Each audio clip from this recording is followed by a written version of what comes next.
So let me tell you, from the beginning, day 3, I had a source that told me back door wide open, right?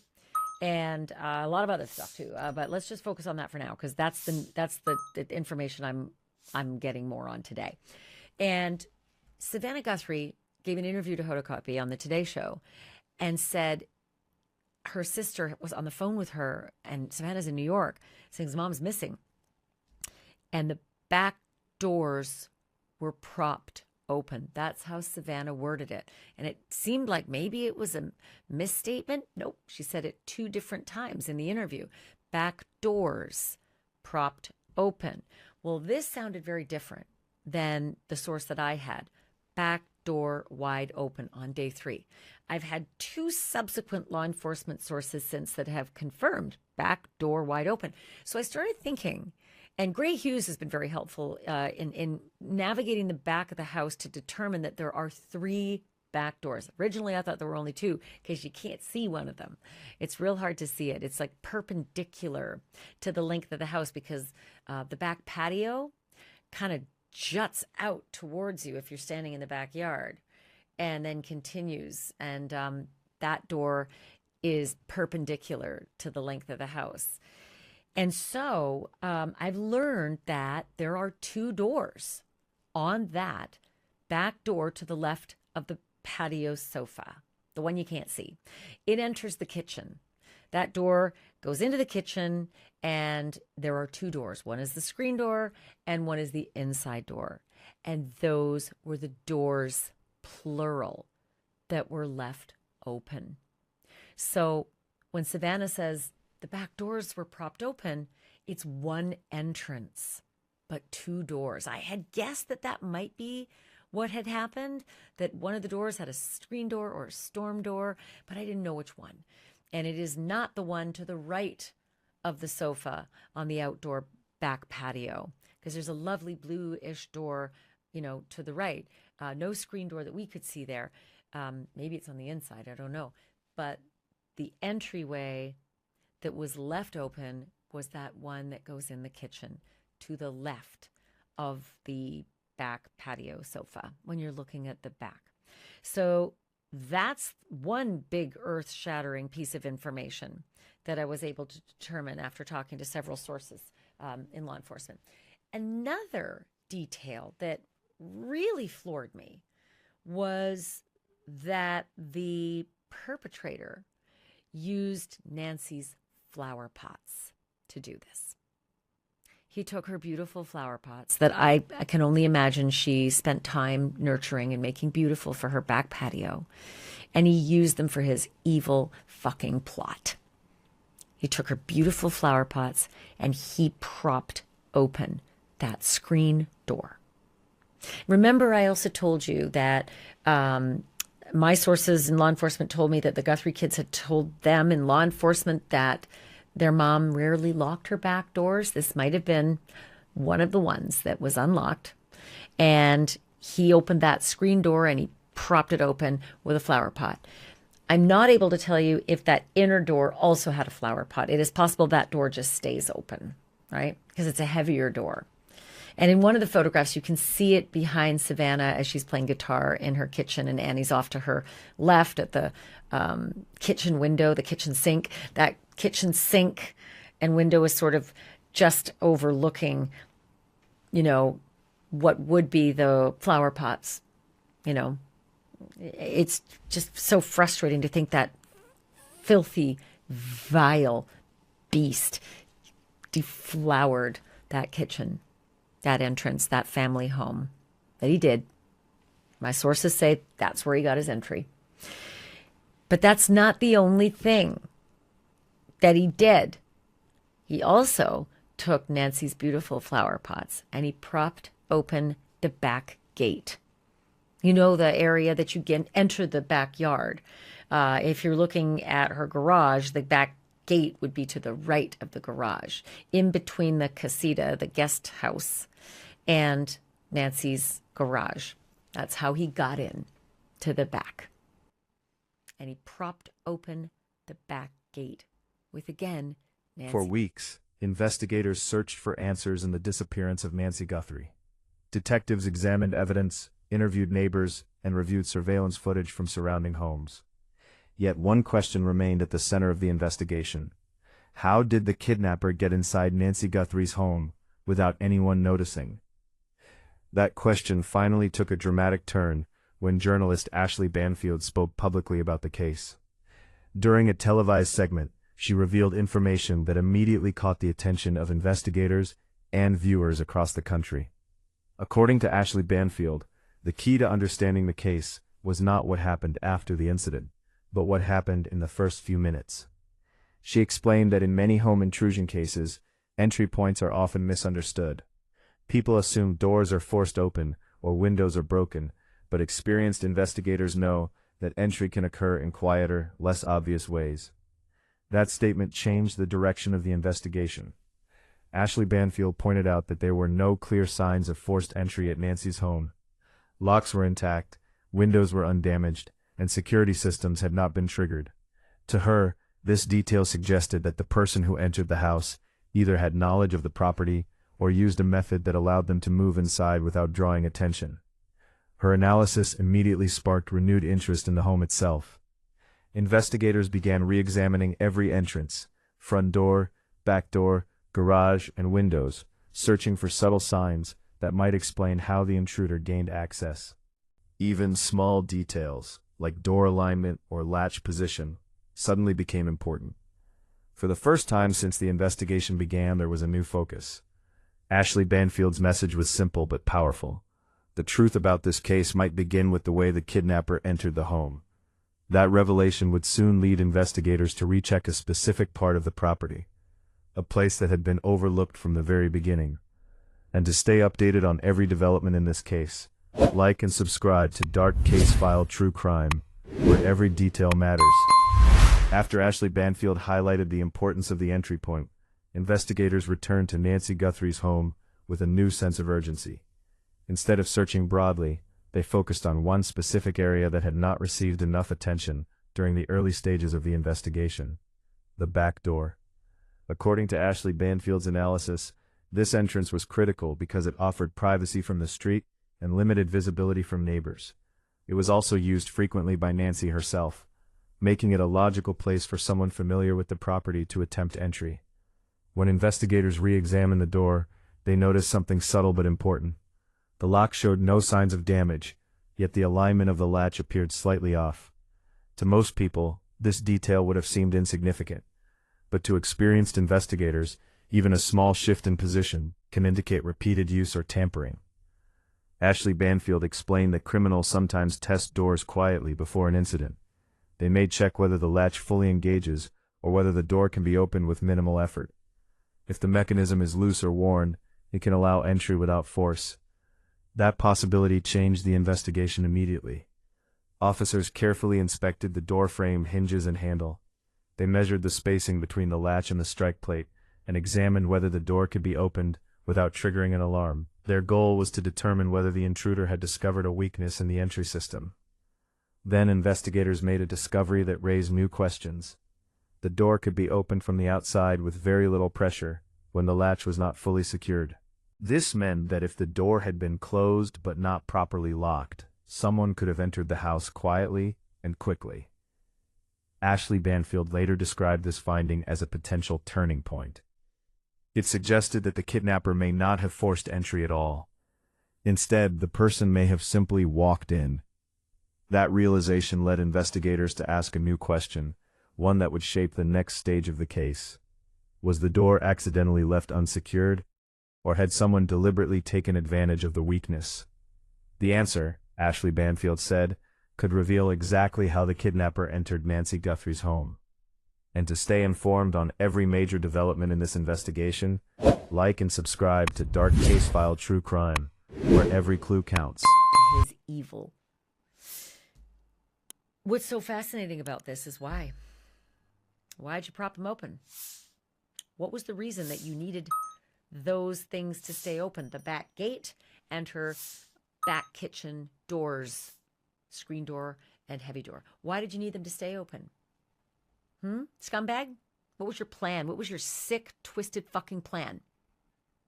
Did you know that there was an elderly lady inside all by herself and you knew where her bedroom was? You just have to get through the kitchen, take a right, go through the family room, and then into the back master bedroom, all the way over on the right side of the house if you're looking from the backyard. Did you know? Had you been looking through her windows, making sure that you knew how to get through that place in the dark?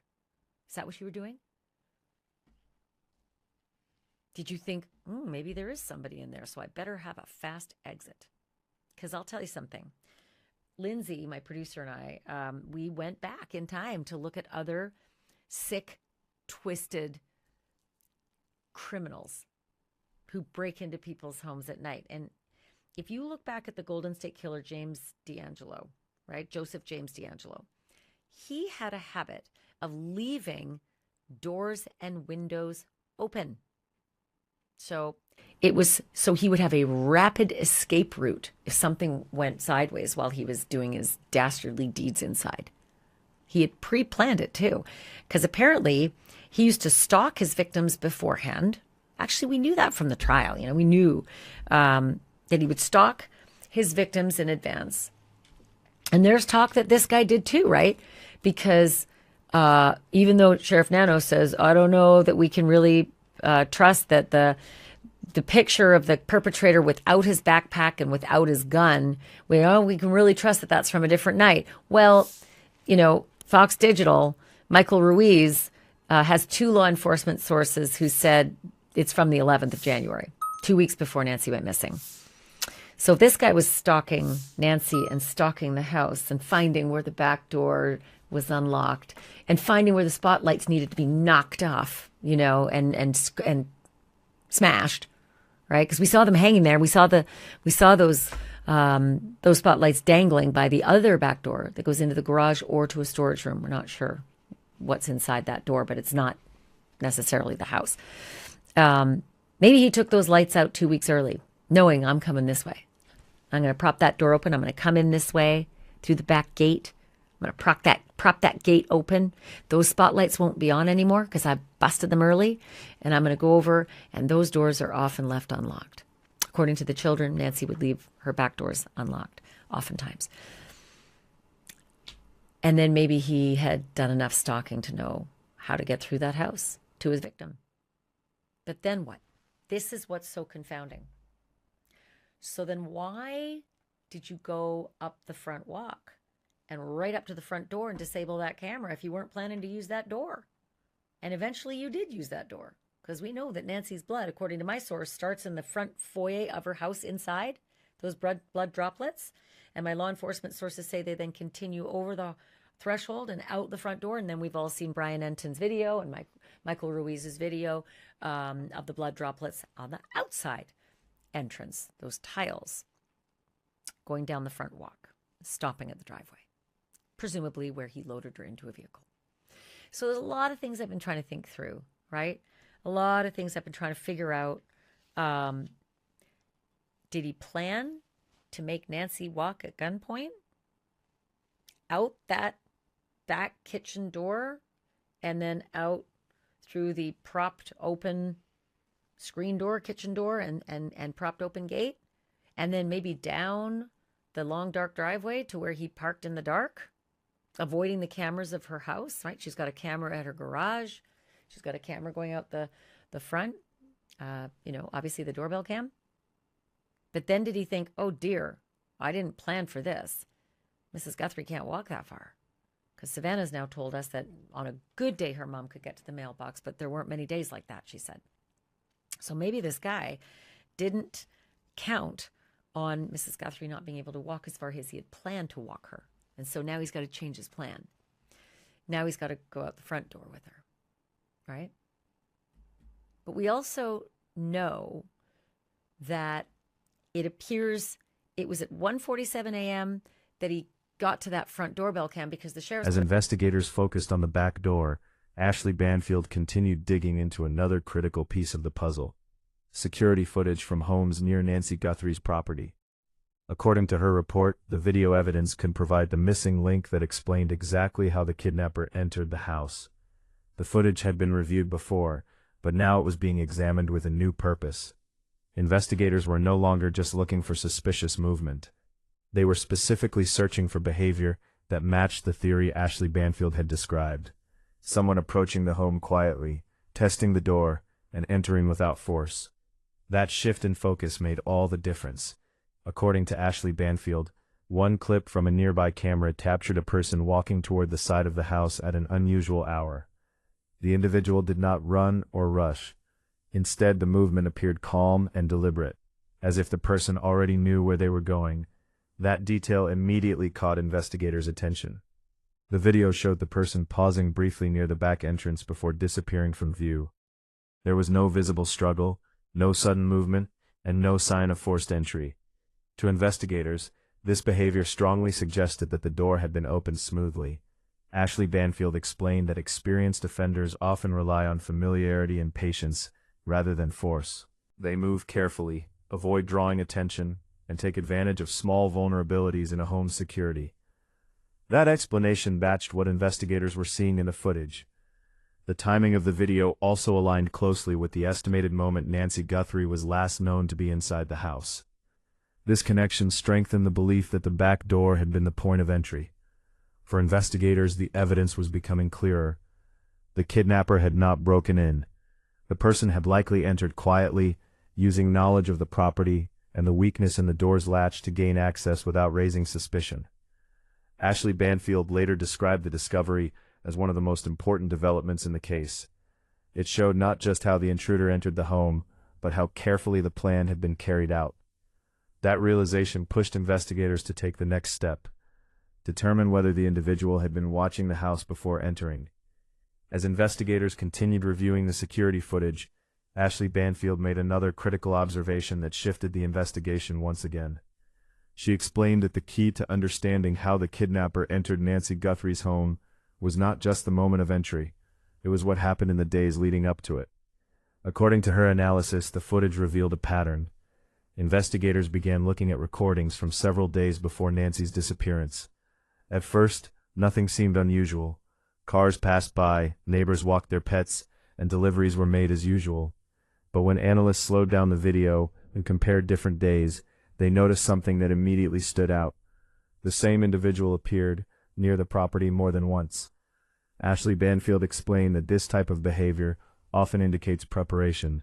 Instead of acting randomly, the person seemed to be studying the environment, learning routines, observing entrances, and identifying the best time to approach the house without attracting attention. That discovery was significant. The footage showed the individual walking past the property on separate occasions, sometimes slowing down near the back entrance.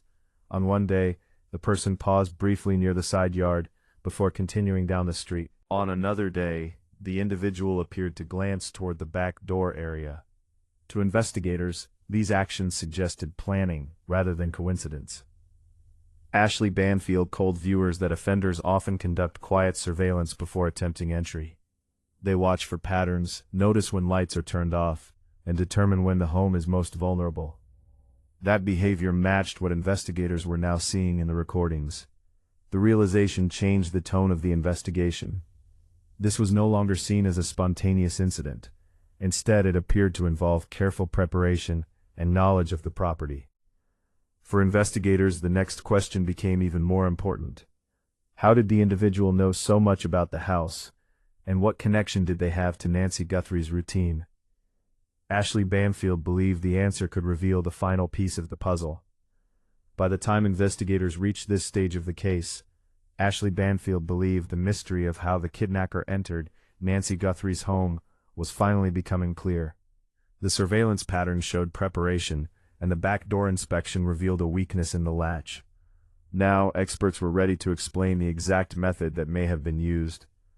According to Ashley Banfield, the entry likely happened quietly and quickly, without breaking anything. She explained that investigators tested the back door multiple times under controlled conditions. During those tests, officers discovered that when the latch was not fully secured, the door could be pushed open from the outside, with minimal force. The movement was silent, and the door could be opened in seconds. That discovery was critical. It showed that the kidnapper did not need special tools or advanced skills. All that was required was patience and awareness of the door's condition. If the door had been closed but not properly locked, the intruder could have entered the house without triggering alarms or attracting attention. Ashley Banfield emphasized that this method is more common than many people realize. In many cases, entry occurs through doors that appear secure but are not fully locked. A slight gap in the latch or a worn mechanism can create an opportunity for someone to enter unnoticed. That possibility explained why investigators found no signs of forced entry at Nancy's home. The evidence now pointed to a simple but dangerous vulnerability. For investigators, the focus shifted from guessing how the kidnapper got inside to understanding when the door might have been left unsecured. They began reviewing daily routines, examining whether the door had been used shortly before the incident, and determining whether anyone had noticed problems with the lock in the past.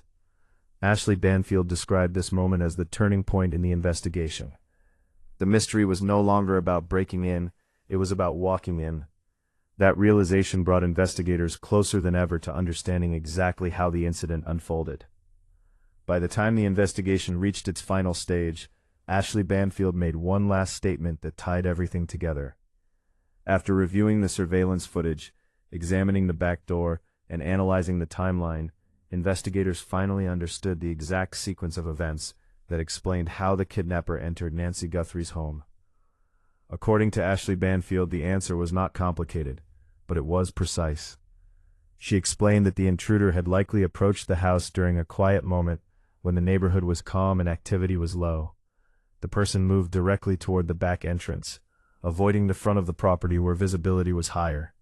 This decision showed planning and familiarity with the layout of the home. Then came the key moment. Investigators believed the individual tested the door gently before applying pressure. When the latch did not fully engage, the door opened without resistance. There was no noise, no damage, and no immediate sign of entry. The person simply stepped inside. Ashley Banfield described this as the final piece of the puzzle. The lack of forced entry, the surveillance pattern observed in the days before the incident, and the door's mechanical weakness all pointed to the same conclusion. The intruder had taken advantage of a small vulnerability, one that allowed access without breaking anything. For investigators, this realization brought clarity. They now had a clear explanation for the most important question in the case: how the kidnapper entered Nancy Guthrie's home. The mystery that once seemed complex had been reduced to a single, critical detail: an unsecured door that provided silent access. Ashley Banfield ended her analysis with a strong reminder. She told viewers that many incidents happen not because of advanced tactics, but because of small oversights. A simple security weakness can create an opportunity for someone determined to enter unnoticed. With that understanding, investigators moved forward with renewed confidence, knowing they had finally uncovered the truth behind the entry. The question that once puzzled everyone had finally been answered. And to continue following every major development in this case, like and subscribe to Dark Case File True Crime, where every detail matters. The car drive. I also want to know if this camera's live and connected to the cops, or if she hears something and calls the cops. So I'm going to take that camera out and then I'm going to wait. Gray Hughes thinks that's a good theory. That's his theory, that he took out the camera and then he went to a waiting car far away and waited it out and thought, okay, it's time.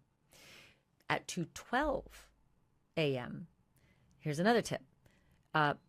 The sheriff said that in the timeline that a person is detected on camera, but there's no video of it because Nancy didn't have the subscription. But how do you know it's a person? If there's no video, how do you know it's a person? Well, often you get these alerts saying person at your front door. So maybe there's that was what they got from the back-end servers when they did the scratching at Google. But one thing that the sheriff said, and I credit Gray Hughes for this, the sheriff said, well, maybe it was an animal. We don't know. Okay, well, then it's outside. It's outside because it's not an animal inside, right? We know that Nancy doesn't have an animal inside. By this point, he's giving this news conference. We know that. So that's a bit of a telltale, right? That he says, well, maybe it's an animal, but at 2:12, there's a person detected on camera. We're still completely in the dark about inside cameras. I think the sheriff mentioned something about additional cameras inside. But again, he said could have been an animal. So maybe that is 2:12 a.m. He's walking out on the casita cam, right? It's shooting the backyard, and yeah, the back floodlights have been knocked off, but they can see stuff in the dark. Or maybe the driveway cam. Maybe he's walked past the driveway cam and he's getting his vehicle at this point because he knows he's got to get it closer to the house. He's got to get it closer to that front door because he's now planning to take her out the front closer because she can't walk very far. I'm trying to think of all these things. And I'm not as good at it as people who actually worked in the business in the past, which is why I called Bob Krieger. I've seen some really good interviews with Bob. My colleague at News Nation, Brian Enton, has done some great interviews with Bob Krieger. And he's a retired lieutenant, former SWAT commander for Pima County, but he's not with them anymore. So now he's kind of from the outside looking in and trying to analyze all the things that he's seeing from people like me and from Brian and from Michael Ruiz and Gray Hughes. And so I called Bob just to sort of game out what this means, this new information that I got from my sources, that the back doors were one entrance into the kitchen, propped open with Nancy's potted plants, and that the back gate is also propped open with Nancy's potted plants. And whether he thinks like me or whether he's got a whole other theory about what might have happened to Nancy given this new kind of dynamic, right? Is it an egress, or is this a plan to walk Nancy out? And why then? Is there blood at the front door going out to the driveway? And I don't think you're going to guess what Bob Krieger says, because it's not exactly what I think. So, Bob, all of this is so intriguing as we learn little pieces of what happened at Mrs. Guthrie's house. The fact that we now know which of the doors were propped open, and it's just a single entrance. It's not multiple doors in the back were propped open. Is any of this sort of surprising to you? Yes and no. Not really knowing why or who propped them open. But it would tell me that if it was the suspect who did it, they probably did it to have a quick avenue of egress to get out if something happened or went kind of against their plan. And just so you don't get lost in the house. They're going in, even houses are small. Sometimes people can get turned around. So there's reasons why it could have been. And a little surprising because, it's going to, well, I guess at 1 o'clock in the morning, it's not going to show up too much in the neighborhood, but it is the back side of the house. But still, a propped open door is something that you look at and say, that's kind of weird. Weird, but do you see it a lot, in the investigations that you guys have done over the years? Do you see that a lot? I personally haven't, no. Usually it's either forced entry, which is no way to cover that up, or the doors are closed and just left unlocked. To see something propped open, kind of like this whole investigation has been, it is definitely a little bit different than traditional things that I've seen in burglaries and any kind of call where someone goes into someone else's house. I'm also trying to think through the gate, So we know that he made entry through this back open door. If you're looking at the back of the house, it's to the left of that little patio sofa. You can't see it because the door is perpendicular to the length of the house. So you can't see it from most of the drone shots in the back, but it's there. And I missed it at first and then found it later. But he made his plan and he went in those doors and he propped them open with the flower pot. And I'm not sure if he propped open the inner kitchen door, but he propped open the outer screen door. But he propped open that gate as well. And I'm gaming that out, trying to think of, so is this, again, what you just mentioned, the quick egress, or is this something that guys will often do? Quick egress. If most gates, honestly, most people actually lock their gates more than they lock their doors. So to find a gate that was open, and again, I think we're assuming that he did this because I also say this, it's not that uncommon for folks to prop their gates open. If you're doing something going in and out a lot, now maybe not an 84-year-old woman, a little less probability there, I would guess. But yeah, that's, again, the way just the fencing and walls are in Tucson, it's a little different than just your normal cyclone fence and things like that. So sometimes you can't even find the gate. So it's to see both of them done is, I guess, it makes a little more sense than just see one of them done. So I think I'm trying to think like this monster, right? He's got a plan. probably knows who's there, probably knows who he's going in for by this point. The back floodlights have been smashed, probably on another date, probably on the date that he showed up without the gun and the backpack on that front video. And he makes his way into the backyard, knowing he's going to hit one of these back doors. And the Guthrie kids told the police that their mom used to leave several of her back doors unlocked. But it almost feels as though he's planning to bring her out that way. Because if you're propping him open, maybe it's a good quick egress, but it's also a way, I'll bring her out this way as well, so as not to go out the front of the house because, God, what if someone's driving by? Yeah, possibly. If I were doing it, I would probably go out the front. The backyard with the yard itself, that's easy to get through. But once you get beyond that back wall, you're looking at, just desert area, a lot of rocks, a lot of brush, a lot of cactus, things that are going to make you fall down if you're not familiar with it. It's definitely a much more difficult route to go. And it's not easy to get to a road or a car that might be waiting or any of these things. So whether you're carrying her or whether she's walking with you, definitely much easier route out the front. So well, I'm thinking he's got the car at her garage, so he just needs to clear that open gate with her and load her into a vehicle, or he's got his car down. And I think I'm going to retract that statement because I don't think he would have brought the car up to the garage to be seen on the camera. I think he's left his vehicle down by the road, and maybe he's realizing when he's inside, my plan to bring her out the back kitchen door, out the back gate that I propped open, out past the garage and down the driveway, it's not going to work. This woman, apparently, unbeknownst to this guy, can't walk that far. All of these things are possible. And the mobility is an issue. Just the weight alone, most people don't understand the difficulties of carrying someone who weighs 150 pounds, 120 pounds. It's not easy. So all of these things are going to go into whatever plan that he may have had. Personally, I think there was probably other folks involved. So maybe the car drove up and picked them up right in the driveway. But we just, at this point, we just don't know.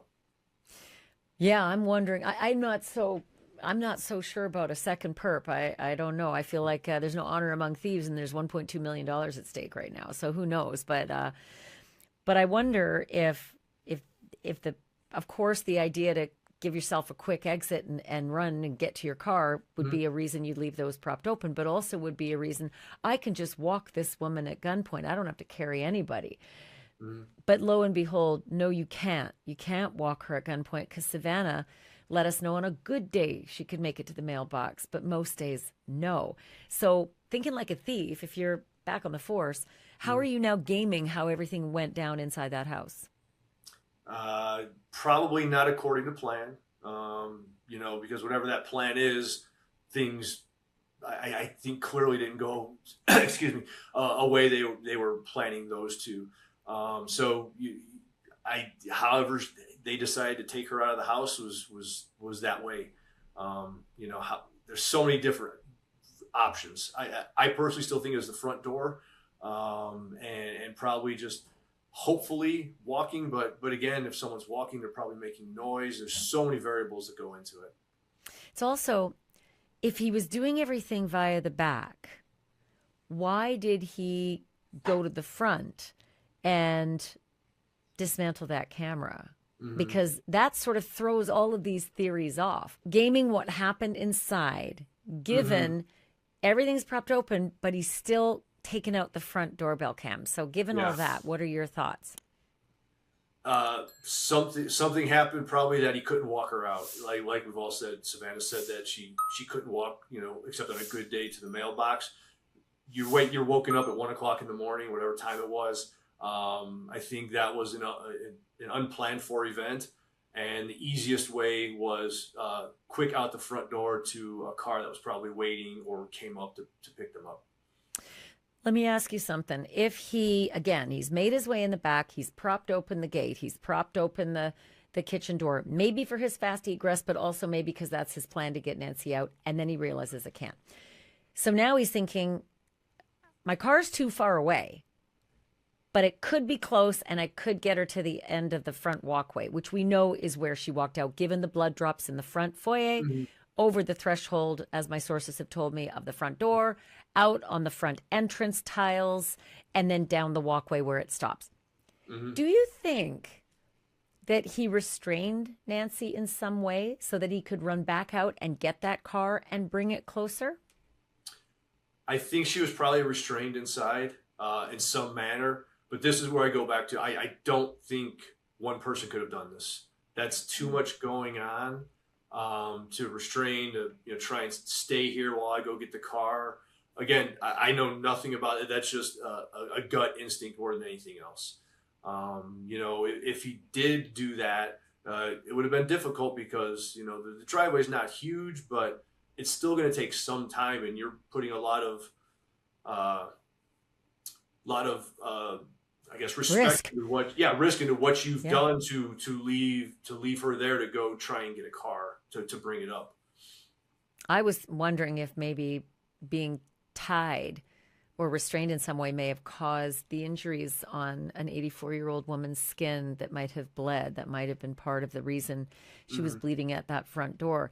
But I still can't get past 2:12 a.m. and 1:47 a.m. because on the timeline, again, Sheriff Nanos, who knows if you can trust what he has put out and if it has to be changed again. But he says that the doorbell cam disconnects at 1:47 a.m.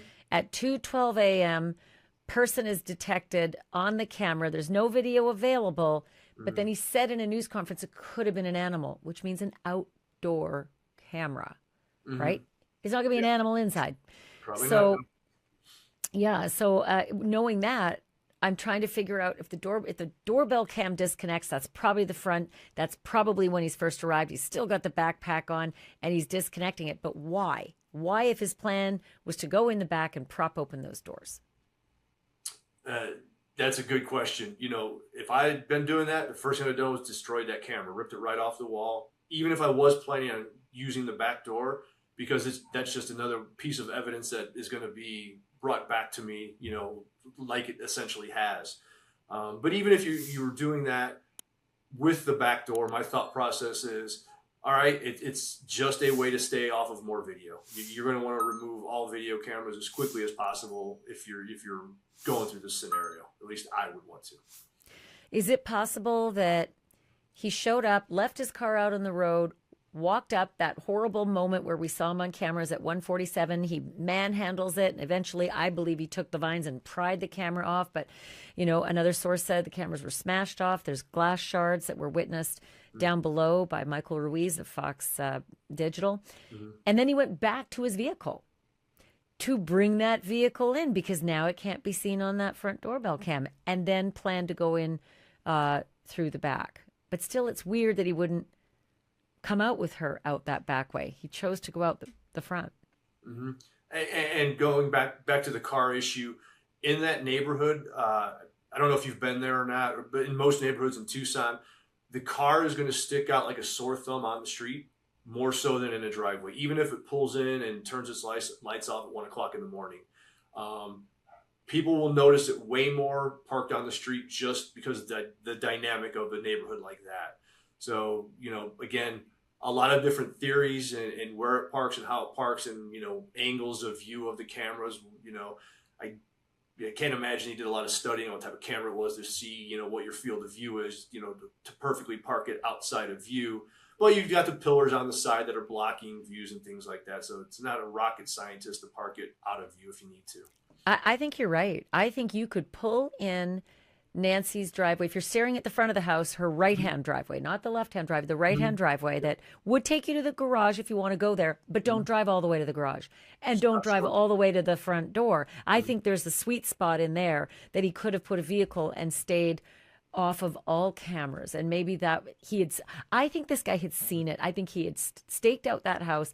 He had probably broken the floodlights in advance. I think the January 11th, again, Michael Ruiz from Fox Digital talked to two law enforcement sources who both said January 11th was that other image where he's got no backpack and no gun. Do you feel that that's plausible? Yes, very much so. If indeed that regardless of what the date is, if this suspect was there on a different day, was there for one reason, in my opinion. That's to see what's going on in the neighborhood,